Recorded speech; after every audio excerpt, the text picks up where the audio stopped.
Prime time news വിശദമായ വാർത്തകളിലേക്ക് കടക്കുന്നു. എക്സാലോജിക് CMRL ഇടപാട് സീരിയസ് ഫ്രോഡ് ഇൻവെസ്റ്റിഗേഷൻ ഓഫീസ് അന്വേഷിക്കും.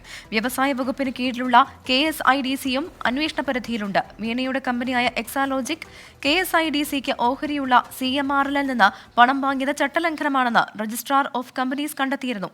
ഇതിന് പിന്നാലെയാണ് കോർപ്പറേറ്റ് കാര്യ മന്ത്രാലയത്തിന്റെ ഏറ്റവും ഉയർന്ന അന്വേഷണത്തിന് കളമൊരുങ്ങിയത്. 8 മാസത്തിനകം അന്വേഷണം പൂർത്തിയാക്കാനാണ് SFIക്ക് നിർദ്ദേശം ലഭിച്ചിരിക്കുന്നത്. 6 അംഗ സംഘമാണ് അന്വേഷിക്കുക. സലിം മാലിക് ചേരുന്നുണ്ട് തിരുവനന്തപുരത്ത് നിന്ന്. സലിം മാലിക്, ഈ അന്വേഷണം ഇപ്പോൾ SFIയിലേക്ക് എത്തുമ്പോൾ എന്തൊക്കെ പ്രധാനപ്പെട്ട കാര്യങ്ങളാണ് SFIO പരിശോധിക്കുക? മാത്രമല്ല, ഈ കേസ് എത്തുമ്പോൾ ശക്തമായ നടപടിയിലേക്കൊക്കെ കടക്കാനുള്ള സാധ്യതയുമുണ്ടല്ലോ. ഏറ്റവും പുതിയ വിവരങ്ങൾ എന്തൊക്കെയാണ്? പ്രവിത, ഉറപ്പായും SFIOയുടെ അന്വേഷണ പരിധിയിൽ എക്സാലോജിക്കിന്റെ തുടക്കകാലം മുതലുള്ള ഇടപാടുകൾ മുഴുവൻ വരും എന്നുള്ളതാണ് പ്രധാനപ്പെട്ട കാര്യം. നേരത്തെ രജിസ്ട്രാർ ഓഫ് കമ്പനീസ് അത്തരത്തിലുള്ള ഇടപാടുകളുടെ വിശദാംശങ്ങൾ ചോദിച്ചപ്പോൾ GST അടച്ച രേഖകൾ മാത്രമായിരുന്നു എക്സാലോജിക്കിന് ഹാജരാക്കാൻ കഴിഞ്ഞിരുന്നത്.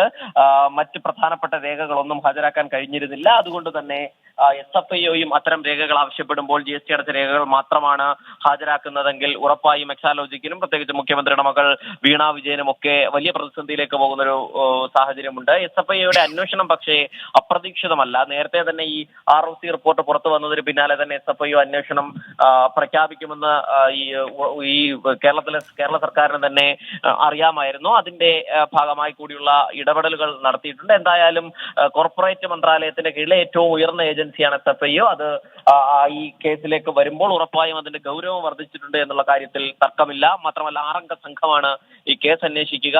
അറസ്റ്റിന് ഉൾപ്പെടെ അധികാരമുള്ള ഏജൻസിയാണ് എന്നുള്ളത് കൂടി നമ്മൾ പ്രധാനമായും കാണേണ്ടതുണ്ട്. അതുകൊണ്ട് തന്നെ വലിയ നിലയിലേക്കുള്ള ഒരു നടപടികളിലേക്ക് കൂടി കടന്നാലും അതിൽ അതിശയിക്കാനില്ല എന്നുള്ളതാണ്. പക്ഷേ CPM-നെ സംബന്ധിച്ചിടത്തോളം തെരഞ്ഞെടുപ്പ് മുന്നിൽ കണ്ട് കേന്ദ്ര സർക്കാർ നടത്തുന്ന ഒരു രാഷ്ട്രീയ നീക്കം എന്നൊരു പ്രതിരോധം ഉയർത്താം.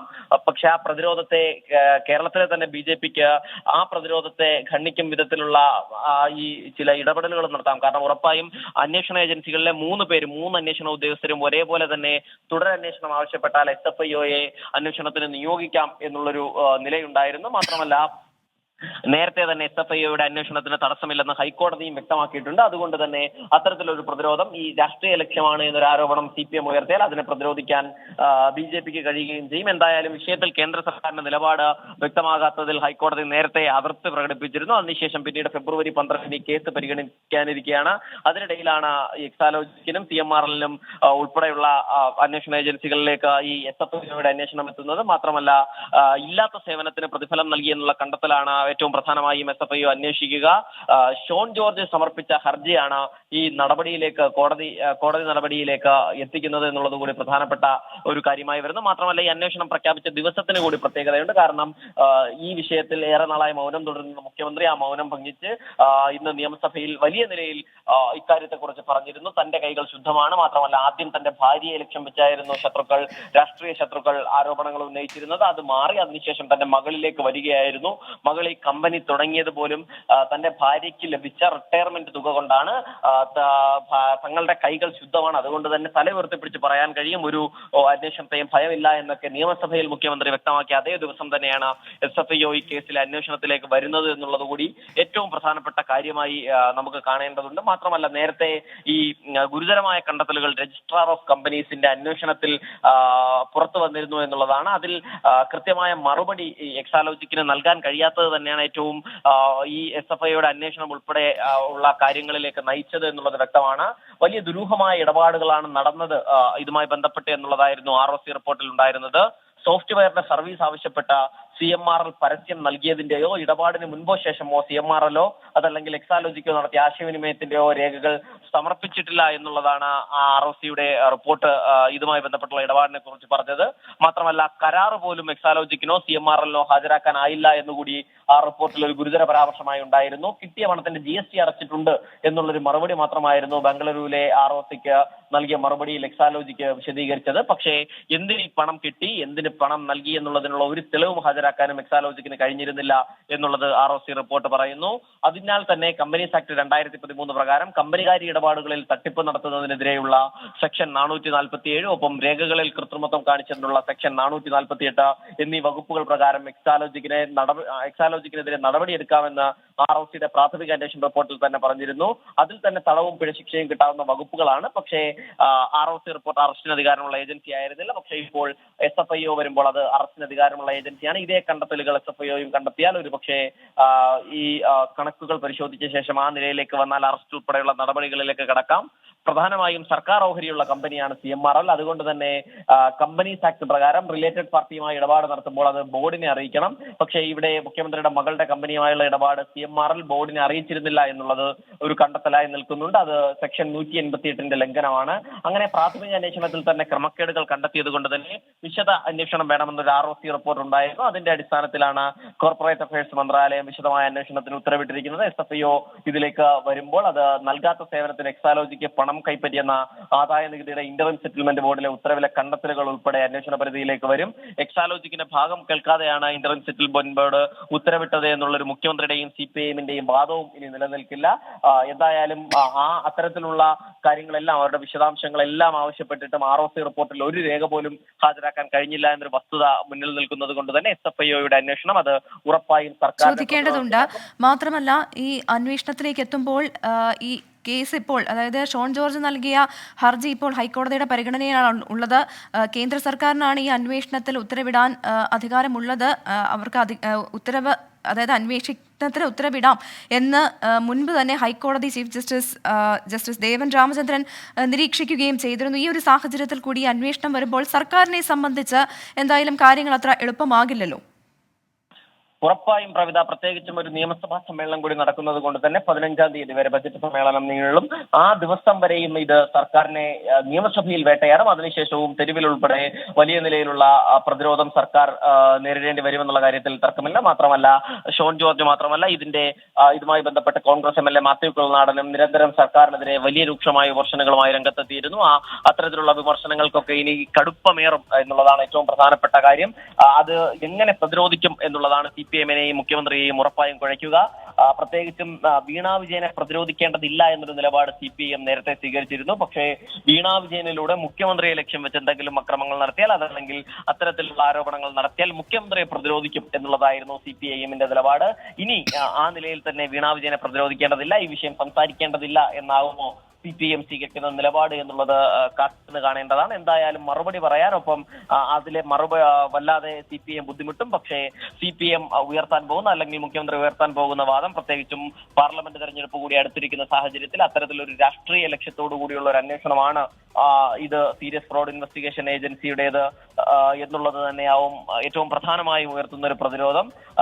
മാത്രമല്ല ഈ അന്വേഷണം അത് കോർപ്പറേറ്റ് ലോ സർവീസിലെ ഉന്നത ഉദ്യോഗസ്ഥർ ഉൾപ്പെട്ട സംഘമാണ് അന്വേഷണം നടത്തുന്നത്. അതുകൊണ്ട് തന്നെ അത് ആ ഗൗരവത്തോടു കൂടി തന്നെ അന്വേഷണത്തെ കാണേണ്ടതുണ്ട്.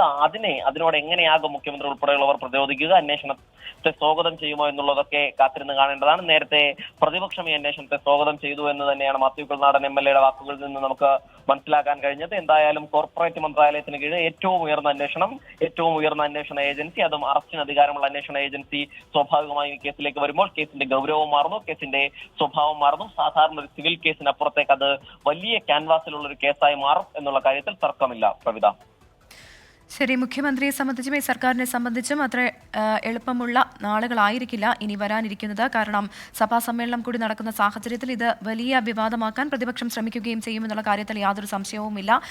എക്സാലോജിക് CMRL ഇടപാട് സീരിയസ് ഫ്രോഡ് ഇൻവെസ്റ്റിഗേഷൻ ഓഫീസ് അന്വേഷിക്കും. വ്യവസായ വകുപ്പിന് കീഴിലുള്ള KSIDCയും അന്വേഷണ പരിധിയിലുണ്ട്. വീണയുടെ കമ്പനിയായ എക്സാലോജിക് KSIDCക്ക് ഓഹരിയുള്ള CMRLൽ നിന്ന് പണം വാങ്ങിയത് ചട്ടലംഘനമാണെന്ന് രജിസ്ട്രാർ ഓഫ് കമ്പനീസ് കണ്ടെത്തിയിരുന്നു. ഇതിന് പിന്നാലെയാണ് ഇപ്പോൾ കോർപ്പറേറ്റ് മന്ത്രാലയത്തിന്റെ ഏറ്റവും ഉയർന്ന അന്വേഷണത്തിന് കളമൊരുങ്ങുന്നത്. ഇതേക്കുറിച്ചുള്ള വിശദമായ വിവരങ്ങളാണ് സലിം മാലിക് നൽകിയത് തിരുവനന്തപുരത്ത് നിന്ന്.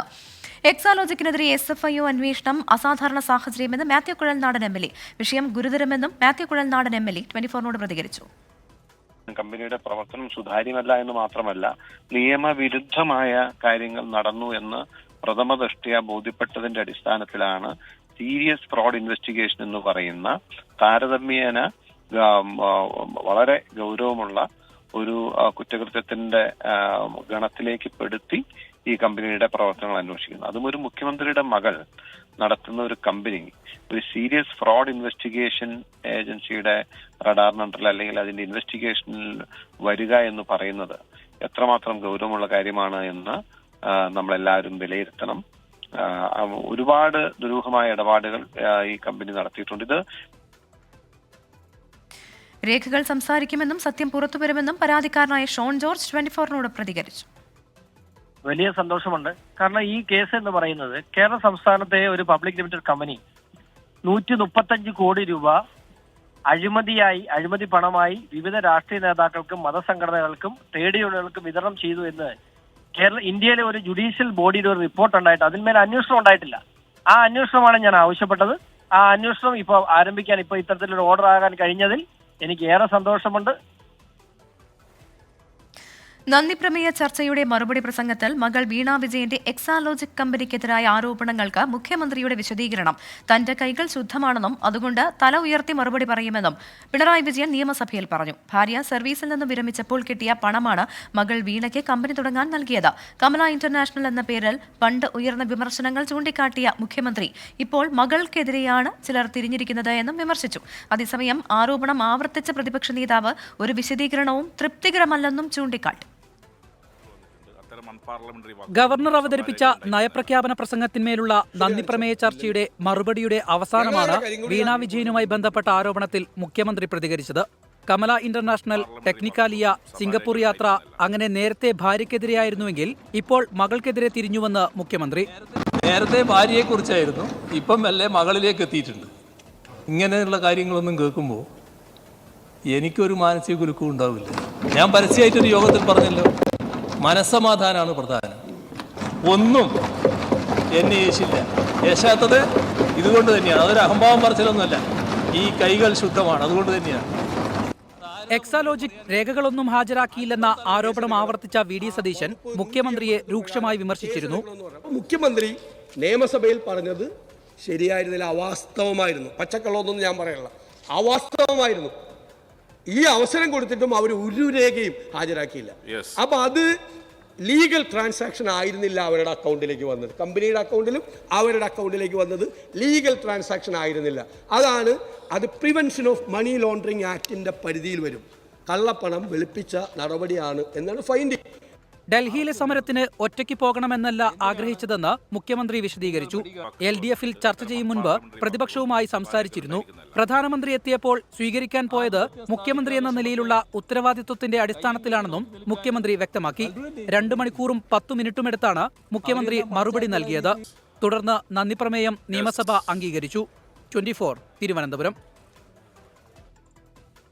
ജാർഖണ്ഡ് മുഖ്യമന്ത്രി ഹേമന്ത് സോറനെ എൻഫോഴ്സ്മെന്റ് ഡയറക്ടറേറ്റ് അറസ്റ്റ് ചെയ്തു. ഖനന അഴിമതി കേസിലാണ് നടപടി.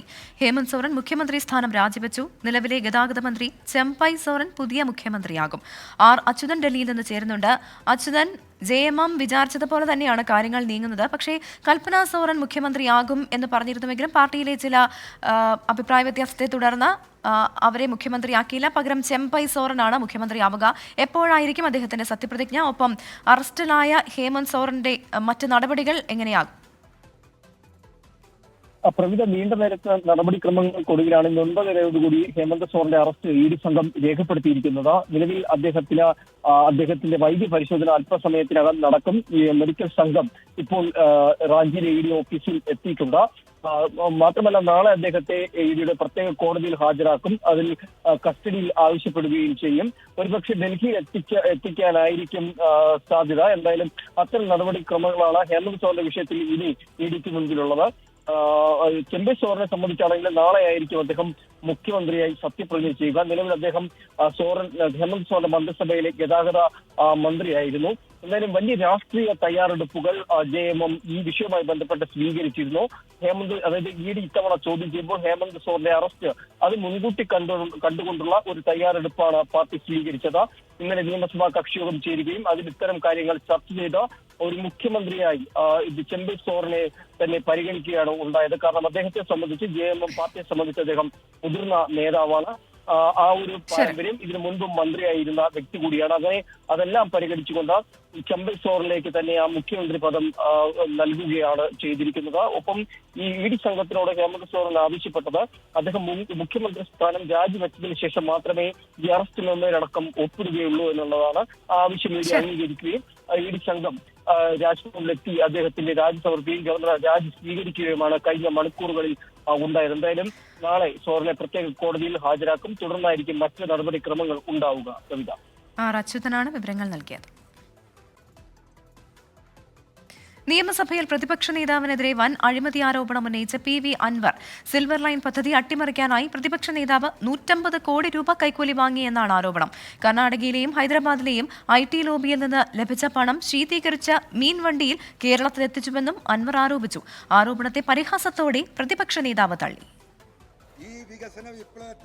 നിയമസഭയിൽ നന്ദിപ്രമേയ ചർച്ചയ്ക്കിടെയായിരുന്നു PV അൻവറിന്റെ അഴിമതി ആരോപണം. സിൽവർ ലൈൻ പദ്ധതി വന്നാൽ കേരളത്തിലെ 14 ജില്ലകളും IT ഹബ്ബായി മാറും. ഇത് തടയാൻ കർണാടക, ഹൈദരാബാദ് IT ലോബി ഇടപെട്ടുവെന്നാണ് അൻവറിന്റെ ആരോപണം. ഇതിനായി AICC ജനറൽ സെക്രട്ടറി KC വേണുഗോപാലുമായി ചർച്ച നടത്തിയവർ VD സതീശന് പണം നൽകി. ഇതോടെയാണ് പദ്ധതി നടപ്പിലാക്കാൻ അനുവദിക്കില്ലെന്ന് കോൺഗ്രസ് പ്രഖ്യാപിച്ചതെന്നും അൻവർ ആരോപിച്ചു. പിന്നാലെ പണം കേരളത്തിൽ എങ്ങനെ എത്തിയെന്ന് സഭയിൽ Anvar. AICC general secretary Shri KC വേണുഗോപാലുമായി ഈ കമ്പനികൾ പ്രാഥമികമായ ഗൂഢാലോചന നടത്തുകയും ഈ ദൗത്യത്തിന്റെ ഉത്തരവാദിത്തം കേരളത്തിലെ പ്രതിപക്ഷ നേതാവ് ശ്രീ VD സതീശനെ ഏൽപ്പിക്കുകയും ചെയ്തു. 2021 ഫെബ്രുവരി മാർച്ച് മാസങ്ങളിൽ 150 കോടി രൂപയാണ് ഇലക്ഷൻ ഫണ്ട് എന്ന നിലക്ക് കൈക്കൂലിയായി ശ്രീ VD സതീശന്റെ കയ്യിലെത്തിയിട്ടുള്ളത്. മുഖ്യമന്ത്രിയെ കൂടി പരിഹസിച്ചായിരുന്നു VD സതീശന്റെ മറുപടി. സാർ, ഞാൻ ചിരിക്കണോ അല്ലെ നിങ്ങളെ ഓർത്ത് കരയണോ? നിങ്ങളുടെ ഗതികേട് ഓർത്തിട്ട് കരയണോ? ഞാൻ ഈ പറഞ്ഞ ആളെ കുറിച്ച് ഒന്നും പറയുന്നില്ല. കാരണം ഞാൻ ഇതിൽ കൂടുതലൊന്നും എക്സ്പെക്ട് ചെയ്യുന്നില്ല. പ്രതിപക്ഷ നേതാവിന് 150 കോടി രൂപ കൊടുത്തു. അത് ഫ്രീസ് ചെയ്ത ഒരു മത്സ്യ ലോറി ചാവക്കാട് എത്തിച്ചു. അവിടെ നിന്ന് ആംബുലൻസിൽ കൊണ്ടുപോയി. പിന്നെ വീണ്ടും തിരിച്ച് ബാംഗ്ലൂരിൽ ഡെപ്പോസിറ്റ് ചെയ്യുന്നവർ അത് ഏത് വഴിക്കാ പോയെന്ന് പറഞ്ഞില്ല. 2 മണിക്കൂറിലധികം സഭയിൽ പ്രസംഗിച്ചിട്ടും അൻവറിന്റെ അഴിമതി ആരോപണം മുഖ്യമന്ത്രി ഏറ്റെടുത്തില്ല. സതീശനെതിരെ അൻവർ നടത്തിയ അപകീർത്തികരമായ ചില വാക്കുകൾ ഇതിനിടെ സഭാരേഖയിൽ നിന്നും സ്പീക്കർ നീക്കി. 24 തിരുവനന്തപുരം. കേന്ദ്ര ബജറ്റ് നാളെ.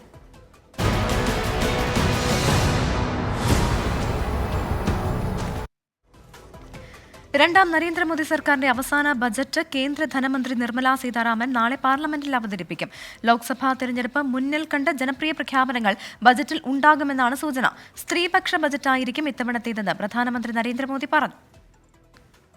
2024 ലോക്സഭാ തെരഞ്ഞെടുപ്പിന്റെ വിജയത്തിനായുള്ള സൂത്രവാക്യമാകും നാളെ നിർമ്മലാ സീതാരാമൻ അവതരിപ്പിക്കുന്ന 6ാം ബഡ്ജറ്റ്. കാർഷിക മേഖലയ്ക്ക് പ്രത്യേക ഊന്നൽ ഇടക്കാല ബഡ്ജറ്റ് നൽകും. PM കിസാൻ നിധി 9,000 രൂപ വരെ ഉയർത്തുമെന്നാണ് വിവരം. വനിതാ ശാക്തീകരണത്തിനുള്ള നിർദ്ദേശങ്ങളും ബഡ്ജറ്റിൽ ഇടം പിടിക്കും. തൊഴിൽ സംരംഭകരായ വനിതകൾക്ക് വായ്പ കൂടുതൽ വേഗത്തിൽ ലഭ്യമാക്കാനുള്ള നടപടികളടക്കം പ്രഖ്യാപിക്കുമെന്നാണ് വിവരം. തൊഴിൽ മേഖല കാത്തിരിക്കുന്ന ചില പ്രഖ്യാപനങ്ങളും നാളെ ഉണ്ടായേക്കാം. അടിസ്ഥാന സൗകര്യ വികസന മേഖലയിൽ കൂടുതൽ തുക സർക്കാർ വകയിരുത്തും. ഗ്രാമീണ റോഡുകളുടെ വികസനത്തിനായുള്ള പുതിയ പദ്ധതികൾക്കും ബഡ്ജറ്റിൽ ഇടമുണ്ടാകും. വയോധികരുടെ ക്ഷേമം ലക്ഷ്യമിട്ടുകൊണ്ടുള്ള ആരോഗ്യ പദ്ധതികൾ, ആരോഗ്യ ഇൻഷുറൻസുമായി ബന്ധപ്പെട്ട സുപ്രധാന പ്രഖ്യാപനങ്ങൾ ഇവയ്ക്കും ധനമന്ത്രി തയ്യാറാകുമെന്നാണ് വിവരം. റെയിൽ മേഖലയിൽ കൂടുതൽ മുതൽ മുടക്ക് സർക്കാർ പ്രഖ്യാപിക്കും. വാണിജ്യ വ്യാപാര മേഖലയിലെ പുതിയ നികുതി ഇളവുകൾ സംബന്ധിച്ച ആലോചനയും സർക്കാർ ബഡ്ജറ്റിൽ നടത്തിയേക്കാം. 11 മണിക്കാണ് നാളെ ധനമന്ത്രി ബഡ്ജറ്റ് പാർലമെന്റിൽ അവതരിപ്പിക്കുക. നാളെ 6ാം ബഡ്ജറ്റ് അവതരിപ്പിച്ചു കഴിയുമ്പോൾ ധനമന്ത്രി നിർമ്മലാ സീതാരാമൻ ഒരു പുതിയ റെക്കോർഡിന് കൂടി അർഹയാകും. മൊറാർജി ദേശായിക്കൊപ്പം 6 ബഡ്ജറ്റുകൾ തുടർച്ചയായി അവതരിപ്പിച്ച ധനമന്ത്രി എന്നതാകും നിർമ്മലാ സീതാരാമന് ലഭിക്കുന്ന ഖ്യാതി. അവതരിപ്പിക്കുന്നത് ഇടക്കാല ബഡ്ജറ്റ് ആയതുകൊണ്ട് തന്നെ പുതിയ സർക്കാർ അധികാരത്തിൽ വന്നതിന് ശേഷം സമ്പൂർണ്ണ ബഡ്ജറ്റ് അവതരിപ്പിക്കേണ്ടി വരും. ഡൽഹിയിൽ നിന്നും R. രാധാകൃഷ്ണൻ, 24. വികസന പദ്ധതികൾ നടപ്പാക്കുന്നതിന്റെ വേഗം വർദ്ധിച്ചതും രാമക്ഷേത്ര നിർമ്മാണവും മുത്തലാഖ് നിരോധിച്ചതും കേന്ദ്ര സർക്കാരിന്റെ നേട്ടങ്ങളായി ചൂണ്ടിക്കാണിച്ച് രാഷ്ട്രപതി ദ്രൗപദി മുർമുവിന്റെ നയപ്രഖ്യാപനം. ചന്ദ്രന്റെ ദക്ഷിണ ധ്രുവത്തിൽ ത്രിവർണ്ണ പതാക ഉയർന്നതും G20 വിജയകരമായി നടത്തിയതും രാജ്യത്തിന്റെ യശസ് ഉയർത്തി.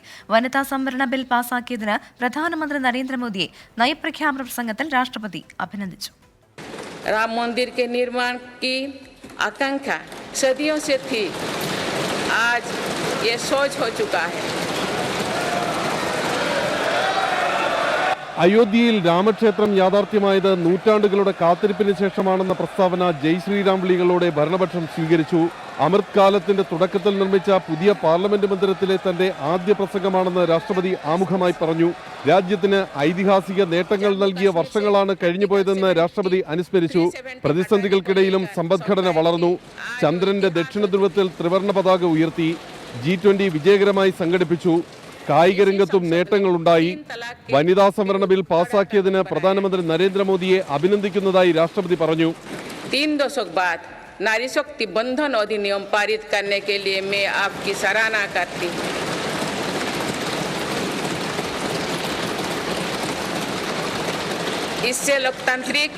इससे लोकसभा और विधानसभा के महिलाओं की ज्यादा भागीदारी सुनिश्चित हुई है. പുതിയ കീഴ്വഴക്കങ്ങൾ രാഷ്ട്രപതിയുടെ അഭിസംബോധനയെ ശ്രദ്ധേയമാക്കി. കുതിരവാഹനത്തിലാണ് രാഷ്ട്രപതി പാർലമെന്റിലെത്തിയത്. പാർലമെന്റിൽ രാഷ്ട്രപതിക്ക് ചെങ്കോൽ അകമ്പടിയായി. ബഡ്ജറ്റ് സമ്മേളന കാലയളവിൽ പുതിയ പാർലമെന്റിൽ ഇനിയുമേറെ പുതിയ കീഴ്വഴക്കങ്ങളുണ്ടോ? വരും ദിവസങ്ങളാകും അതിനുള്ള ഉത്തരം പറയുക. ഫെബ്രുവരി 9 വരെയാണ് പാർലമെന്റിന്റെ ബഡ്ജറ്റ് സമ്മേളനം നീളുന്നത്. ക്യാമറമാൻ മോഹൻകുമാറിനൊപ്പം ഡൽഹിയിൽ നിന്നും ആർ രാധാകൃഷ്ണൻ, 24. ഗ്യാൻവാബി പള്ളി സമുച്ചയത്തിൽ ആരാധന നടത്താൻ ഹൈന്ദവ പുരോഹിതർക്ക് അനുവാദം നൽകി വാരാണസി ജില്ലാ കോടതി. നേരത്തെ മുദ്ര വെച്ച് പൂട്ടിയ നിലവറയ്ക്കുള്ളിൽ ആരാധന നടത്താനാണ് അനുമതി.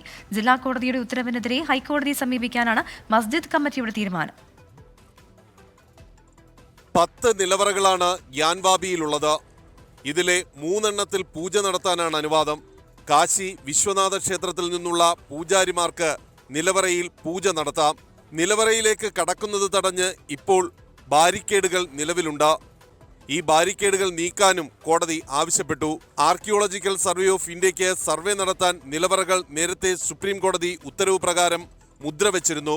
നിലവറകളിൽ മുമ്പ് പൂജ നടന്നിരുന്നതായി സ്ഥാപിക്കപ്പെട്ട സാഹചര്യത്തിലാണ് അനുവാദമെന്ന് വാരണാസി ജില്ലാ കോടതി ഉത്തരവിൽ വ്യക്തമാക്കി.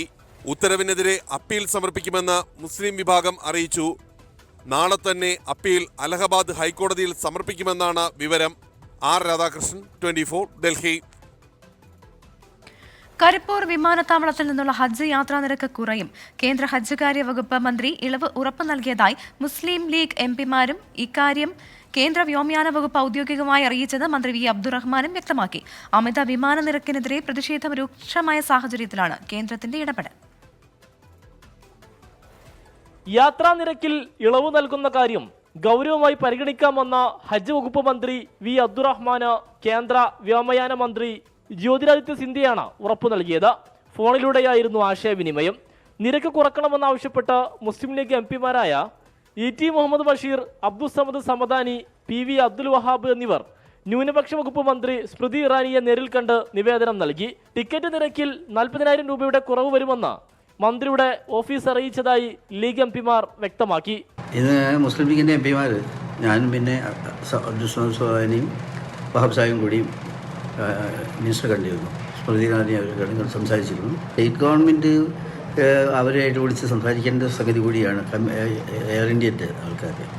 അപ്പോൾ അത് നോക്കാം, പരിമിതി ഉണ്ടെന്നൊക്കെ പറഞ്ഞു. അതെല്ലാം കഴിഞ്ഞ് ഞങ്ങൾ പറഞ്ഞു മിനിസ്റ്റർ പരമാവധി ട്രൈ ഈ കാര്യം ചെയ്യണം, ബുദ്ധിമുട്ടൊക്കെ പറഞ്ഞു. തിരിച്ചു വന്ന് കുറച്ച് കഴിയുമ്പോൾ അവർ വീണ്ടും വിളിച്ചു.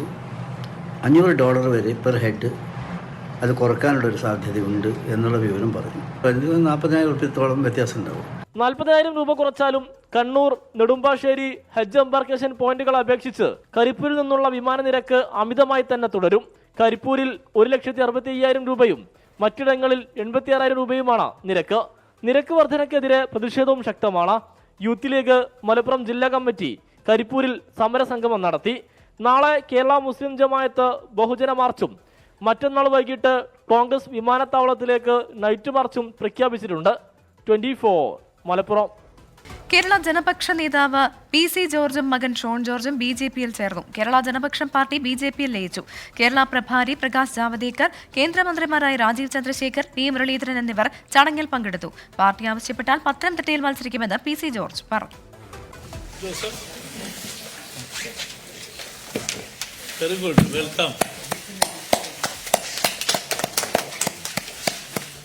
ഡൽഹിയിലെ BJP ആസ്ഥാനത്ത് വെച്ചാണ് കേരള ജനപക്ഷം നേതാവ് PC ജോർജും മകൻ ഷോൺ ജോർജും BJP അംഗത്വം സ്വീകരിച്ചത്. കേന്ദ്ര സഹമന്ത്രിമാരായ രാജീവ് ചന്ദ്രശേഖർ, V മുരളീധരൻ എന്നിവർ ചേർന്ന് PC ജോർജിനെ പാർട്ടിയിലേക്ക് സ്വീകരിച്ചു. വരുന്ന ലോക്സഭാ തെരഞ്ഞെടുപ്പിൽ കുറഞ്ഞത് 5 സീറ്റുകൾ BJPക്ക് ലഭിക്കുമെന്ന് അംഗത്വം സ്വീകരിച്ച് PC ജോർജ് മാധ്യമങ്ങളോട് പറഞ്ഞു. മിനിമം 5 സീറ്റെങ്കിലും, 5 കൂടുതൽ കിട്ടുകയെന്ന് ഞാൻ പറഞ്ഞില്ല. BJP നിൽക്കാൻ പറഞ്ഞാൽ നിൽക്കേണ്ടെന്ന് പറഞ്ഞ് നിൽക്കേണ്ട. ഒരു കാര്യം പറയാം, ഒരിക്കലും നിൽക്കണമെന്നൊരു ആഗ്രഹം പോലും ഒരിടത്തും ഞാൻ പ്രകടിപ്പിച്ചിട്ടില്ല. പക്ഷേ എന്നോട് ഇങ്ങനെ ചോദിക്കുന്നത് എന്താണെന്ന് എനിക്കറിയില്ല. കേരളത്തിലെ ഇടതുപക്ഷത്തെയും പ്രതിപക്ഷത്തെയും PC ജോർജ് ഒരുപോലെ വിമർശിച്ചു. LDFും UDFും ഒരേ മനസ്സ്, ഒരു രാഷ്ട്രീയ കച്ചവടമാണ് അവിടെ നടക്കുന്നത്, രാഷ്ട്രീയ കച്ചവടം. ഇത് വെറും തുടക്കം എന്നായിരുന്നു BJP കേരള പ്രഭാരി പ്രകാശ് ജാവദേക്കറിന്റെ പ്രതികരണം. BJPയിലെത്തിയ PC ജോർജ് പാർട്ടി ദേശീയ അധ്യക്ഷൻ JP നദ്ദയുമായും കേന്ദ്ര ആഭ്യന്തരമന്ത്രി അമിത്ഷായുമായും കൂടിക്കാഴ്ച നടത്തി. ഉടൻ തന്നെ ലയന സമ്മേളനം വിളിച്ചു ചേർക്കുമെന്ന് PC ജോർജ് അറിയിച്ചു. 24 ഡൽഹി. ലോക്സഭാ തെരഞ്ഞെടുപ്പിൽ അധിക സീറ്റ് വേണമെന്ന ആവശ്യത്തിൽ വിട്ടുവീഴ്ചയില്ലാതെ മുസ്ലിം ലീഗ്. ആവശ്യം അനുഭാവപൂർവ്വം പരിഗണിക്കാമെന്ന് കോൺഗ്രസിന്റെ ഉറപ്പ്. സീറ്റ് വിഭജനം സംബന്ധിച്ച് കോൺഗ്രസ് മുസ്ലിം ലീഗ് നേതാക്കൾ വീണ്ടും ചർച്ച നടത്തും. രാഹുൽ ഗാന്ധി മത്സരിക്കാനില്ലെങ്കിൽ വയനാട് സീറ്റ് വേണമെന്നാണ് മുസ്ലിം ലീഗിന്റെ ആവശ്യം. വയനാട്ടിൽ രാഹുൽ ഗാന്ധി മത്സരിക്കുകയാണെങ്കിൽ വടകര, കണ്ണൂർ സീറ്റുകളിൽ ഒരെണ്ണമാണ് ലീഗ് ആവശ്യപ്പെടുന്നത്. ഇന്നത്തെ ചർച്ചയിൽ തീരുമാനമാകാതെ വന്നതോടെ ഫെബ്രുവരി 5-ന് കോൺഗ്രസ് ലീഗ് നേതാക്കൾ വീണ്ടും ചർച്ച നടത്തും. അധിക സീറ്റ് ആവശ്യപ്പെട്ടോ എന്ന ചോദ്യത്തിന് PK കുഞ്ഞാലിക്കുട്ടിയുടെ മറുപടി ഇങ്ങനെ: ആവശ്യങ്ങൾ അവതരിപ്പിച്ചിട്ടുണ്ട്, വിശദമായി ചർച്ച ചെയ്തു. അപ്പോൾ അവർ ആലോചിച്ചതിന് ശേഷം നെക്സ്റ്റ് റൗണ്ട് ടോക്ക് എന്നുള്ള നിലക്ക് ഇപ്പോൾ പിരിയാണ്. ഞങ്ങൾ ആവശ്യം പറഞ്ഞു എന്ന് പറഞ്ഞാൽ നിങ്ങൾക്ക് മനസ്സിലാക്കാമല്ലോ. നിലവിൽ മത്സരിക്കുന്ന സീറ്റുകൾ വിട്ടു നൽകുന്നതിന് കോൺഗ്രസ് നേതൃത്വത്തിന് അതൃപ്തിയുണ്ട്. കോൺഗ്രസ് നേതാക്കൾ ഇക്കാര്യം കുഞ്ഞാലിക്കുട്ടിയെ ധരിപ്പിച്ചു. മുസ്ലിം ലീഗിൽ ആലോചിച്ച് തീരുമാനമെടുക്കാമെന്നാണ് കുഞ്ഞാലിക്കുട്ടിയുടെ നിലപാട്. UDFന്റെ വിജയ സാധ്യതയെ ബാധിക്കുന്ന നിലയിൽ സീറ്റ് പിടിച്ചു വാങ്ങേണ്ട സാഹചര്യം നിലവിലില്ലെന്നാണ് ലീഗിലെ തീരുമാനം. 24 തിരുവനന്തപുരം. മൈജിയുടെ പുതിയ ഷോറൂം കൊച്ചി മീനങ്ങിൽ പ്രവർത്തനം തുടങ്ങി. Kochi mayor M. Anilkumar showroom ഉദ്ഘാടനം ചെയ്തു. മൈജിയുടെയും വിവിധ ബ്രാൻഡുകളുടെയും പ്രതിനിധികൾ ചടങ്ങിൽ പങ്കെടുത്തു. ഓരോ 10,000 രൂപയുടെയും പർച്ചേസിനും 1,500 രൂപ ക്യാഷ് ബാക്ക് ഉദ്ഘാടന ദിവസത്തെ പ്രത്യേകതയായിരുന്നു. വിവിധ കമ്പനികളുടെയും മൊബൈൽ ഫോണുകൾക്ക് പുറമെ പ്രമുഖ ബ്രാൻഡുകളുടെ ടെലിവിഷൻ, AC തുടങ്ങിയവയുടെ വിപുലമായ ശേഖരമാണ് ഷോറൂമിൽ ഒരുക്കിയിരിക്കുന്നത്. മൈജിയുടെ ഈ ഷോറൂം നമ്മളെല്ലാ ബ്രാൻഡുകളുടെയും ഇൻ്റർനാഷണൽ ബ്രാൻഡുകളുടെ വിവിധ പ്രൊഡക്റ്റുകളാണ് ഇവിടെ ലഭ്യമായത്. മൊബൈൽ മുതൽ അക്സസറീസ്, TV, AC, അതേപോലെ തന്നെ ലാപ്ടോപ്പ്, ഇതിനെല്ലാം പുറമെ നമുക്കറിയാവുന്ന റിപ്പയർ ആൻഡ് സർവീസിൻ്റെ ഒരു ആവശ്യകത. സെയിൽസിനെ സംബന്ധിച്ചോളം ഏറ്റവും ബാക്ക് ബോണായി നിൽക്കുന്ന ഒന്ന് തന്നെയാണ് റിപ്പയർ ആൻഡ് സർവീസ്. അതിൻ്റെ മൈജി കെയർ നമ്മുടെ എല്ലാ സ്റ്റോറുകളുടെയും ഒരു പ്രത്യേകത തന്നെയാണ് ഈ മൈജി കെയർ എന്ന് പറയുന്നത്. തീർച്ചയായിട്ടും ഇവിടെ വരുന്ന എല്ലാ കസ്റ്റമേഴ്സിനും നമുക്ക് നല്ല രീതിയിലുള്ള എക്സ്പീരിയൻസ് അവർക്ക് കൊടുക്കാൻ കഴിയും. ലോകത്തെവിടെയായാലും ഏത് സമയത്തും 24 വാർത്തകളും ഓഗ്മെന്റഡ് റിയാലിറ്റി പാക്കേജുകളും എക്സ്പ്ലെയിനറുകളും വിശദമായി കാണാൻ ഞങ്ങളുടെ YouTube ചാനൽ നിങ്ങൾക്ക് സബ്സ്ക്രൈബ് ചെയ്യാം.